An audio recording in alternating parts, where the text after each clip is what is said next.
Good evening student. आज मैं आपको ओवरहेड प्रोजेक्टर के बारे में बताऊंगी कि आखिर ये होता क्या है। तो इसका जो आविष्कार था वो फ्रांस के जूल्स डुवोसॉक ने 1866 में किया था। बाद में अमेरिका के रूजर एपर्डॉन ने इसमें सुधार किया और 1960 में इसका अभी का जो रूप है उस रूप में इसको लेकर के आए और इसका जो प्रयोग था वो स्कूल कॉलेजों में होने लगा। तो अभी जो हम लोग देखते हैं वो जो अभी है वो फलस्वरूप है जो जूल्स डुवोसॉक के, और उसको रूप जो प्रदान किया था वो एपर्डॉन ने किया था स्टूडेंट। इसके बाद हम इसके भागों को देख लेते हैं। तो सबसे पहले आता है कैबिनेट।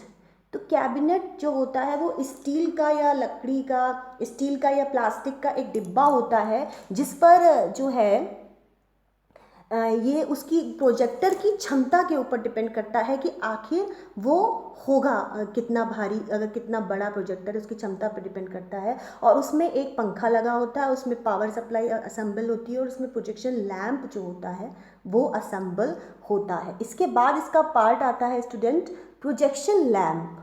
यानी जो ये प्रोजेक्शन लैंप है जो रिफ्लेक्ट करता है, हमने जहाँ उस कागज़ की कांच की जो प्लेट पे हम रखते हैं उसको रिफ्लेक्शन के लिए उसमें एक होल्डर होता है, एक बल्ब होता है और ये कोने पर ओवरहेड प्रोजेक्टर के ऐसे करके असेंबल होता है, वो लगा हुआ होता है। इसके बाद आता है शीतलन व्यवस्था। यानी जो ये हमारा ओवरहेड प्रोजेक्टर है इसको ठंडा करने के लिए बराबर इसमें एक फ़ैन जो होता है वो चलता रहता है और वो फ़ैन जो होता है वो कैबिनेट में ही असेंबल होता है। इसके बाद आता है फोकस व्यवस्था। फोकस का मतलब ये होता है, फोकस व्यवस्था ये कि जो हमारा कैबिनेट है उसके ऊपर एक कांच की प्लेट होती है। अब उस कांच की प्लेट पे जब हम स्लाइड्स या कुछ रखी जाती है, ट्रांसपेरेंसी जब उसके ऊपर रखे जाते हैं तो उनका जो रिफ्लेक्शन है जो सामने पर्दे पर पड़ता है वो उसकी फोकस व्यवस्था होती है। इसके बाद आता है आपका पर्दा। पर्दा यानी कि वो जगह जहाँ पर हम हमारी जो हमारी शीट है जिसमें जो लिखा हुआ है वो दिखाई पड़ रहा है, वो आपका वाइट बोर्ड भी हो सकता है, वो आपकी कोई दीवार भी हो सकती है। अब हम ओवरहेड प्रोजेक्टर के विशेषताएं देख लेते हैं। तो उसमें नंबर 1 पे आता है विस्तृत भाव।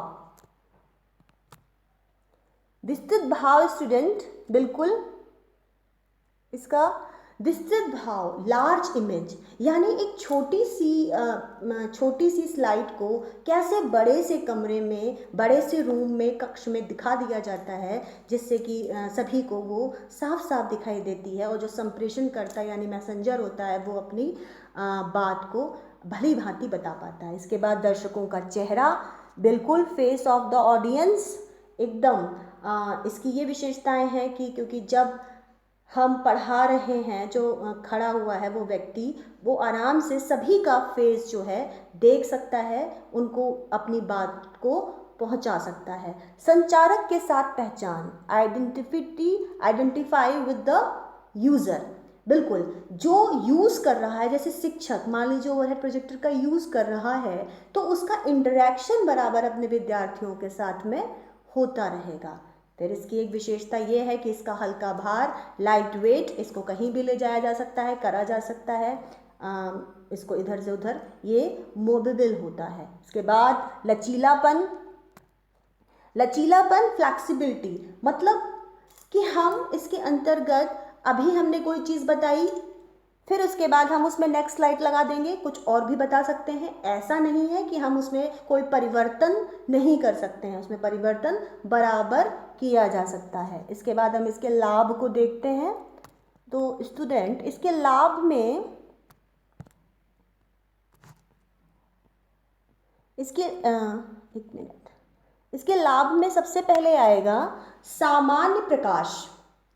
सामान्य प्रकाश यानी कि इसमें किसी बड़े ऐसा नहीं है कि एक्स्ट्रा किसी लाइट की ज़रूरत पड़ती है, हमें बहुत बड़े बड़े कुछ बल्ब होल्डर वगैरह लगाने पड़ेंगे, ऐसा नहीं है। आराम से नॉर्मल जो रूम है उसमें इसमें इसका ये यूज़ किया जा सकता है। बड़ी तस्वीर, बिल्कुल आप ओवरहेड प्रोजेक्टर का यूज़ कर रहे हैं तो आप किसी भी बड़ी उस छोटी सी इमेज को बड़ा पर्दे पर दिखा सकते हैं। उपयोग में आसान, वेरी इजी, इसका उपयोग बहुत ही सरल है। हम आराम से एक स्लाइड को कांच की प्लेट पे रखते हैं, उसका रिफ्लेक्शन सामने पर्दे पर पड़ता है, बहुत ही सरल होता है। समय की बचत, हमको जो भी अपना लेक्चर देना है, जो अपना मैसेज अपने मैसेंजर को देना है, वो इसके थ्रू आराम से बहुत आसानी से जा सकता है।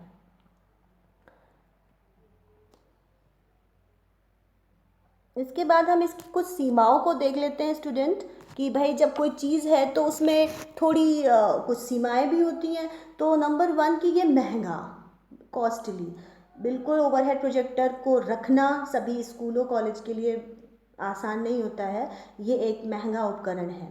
विद्युत अनिवार्य, बिल्कुल, जो पावर इज कंपलसरी, अगर लाइट नहीं है तो ये काम नहीं करेगा।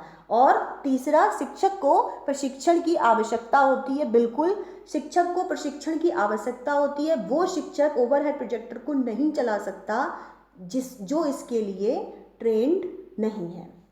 तो ये था स्टूडेंट आपका ओवरहेड प्रोजेक्टर। अब हम थोड़ा सा ध्यान देते हैं और देखते हैं कि आखिर ये LCD क्या होता है। इसके बारे में एक बार मैंने आपको क्लास में भी बताया था थोड़ा सा, और आज हम उसको थोड़ा सा और देख लेते हैं। तो इसका फुल फॉर्म होता है लिक्विड क्रिस्टल डिस्प्ले। यहाँ पर हम इसको इसलिए दिखा रहे हैं क्योंकि अब स्कूल कॉलेजेस में अब क्या कई सालों से LCD टीवीज़ का यूज़ होने लगा है। LCD कंप्यूटर तो अब आ ही गए हैं, बिल्कुल बहुत दिनों से हैं। तो उनको कैसे कहते हैं, तो ये फ्लैट पैनल डिस्प्ले पर टेक्नोलॉजी पर कार्य करता है। इसमें आप ये देखें कि अगर आप किसी LCD कंप्यूटर या टीवी को आप टच करते हो तो वो हिलता है, ऐसा लगेगा कुछ उसमें हिल गया।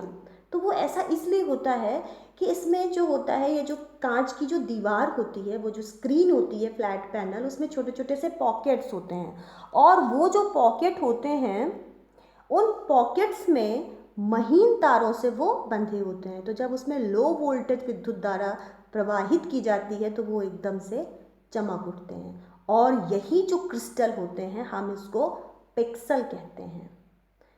ये स्टूडेंट LCD है, और LCD का प्रयोग आजकल हो भी रहा है। अब तो LED आ गया है, लेकिन हमारे जो इसमें ये है हम इसको देखते हैं। अब इसके बाद हम इसके उपयोग को देखते हैं कि यूज़ ऑफ LCD क्या है। तो सबसे पहले शिक्षक के व्याख्यान को प्रभावशाली बनाता है, एकदम सही बात है। अगर शिक्षक पढ़ा रहा है LCD के थ्रू, LCD लगा हुआ है और उसके थ्रू वो पढ़ा रहा है, तो उसका जो व्याख्यान है वो बहुत ही प्रभावशाली हो जाएगा, क्योंकि ये एक अच्छा टीचिंग एड है। इसके बाद विषय वस्तु को आसानी से देखा, सुना व समझा जा सकता है। हम जो भी समझाने की कोशिश करते हैं, हम जो भी बताने की कोशिश करते हैं, उसको हम आराम से देख सकते हैं, सुन सकते हैं और समझ भी सकते हैं। इसके बाद चित्र स्पष्ट, सुंदर व आवाज़ सुस्पष्ट रहती है। बिल्कुल, चित्र जो LCD में आता है वो एकदम क्लियर होता है, अच्छा होता है, और आवाज़ कैसी होती है, सुस्पष्ट होती है, बिल्कुल साफ आवाज़ इसके अंतर्गत हमको सुनाई पड़ती है। ये LCD के उपयोग हैं। अब हम अगर